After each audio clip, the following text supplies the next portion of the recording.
Assalamualaikum semua. Hari ni hari Khamis, malam Jumaat. Hari yang paling istimewa, paling besar untuk kita umat Islam.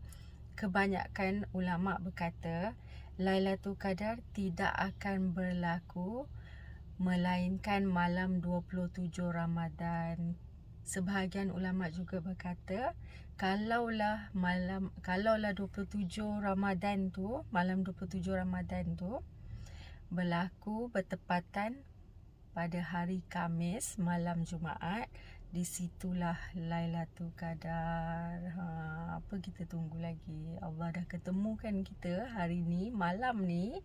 So perbanyakkan amal ibadat. Semoga Allah Subhanahu Wa Taala menerima segala amal ibadah yang kita lakukan. Perbanyakkan baca Al-Quran, zikir, solat sunat. Semoga bermanfaat video ni untuk you all sebagai peringatan. Doakan semoga kita mendapat Lailatul Qadar. Assalamualaikum warahmatullahi wabarakatuh. Jangan lupa selawat. Bismillahirrahmanirrahim. Allahumma salli ala Sayyidina Muhammadin wa ala ali Muhammad.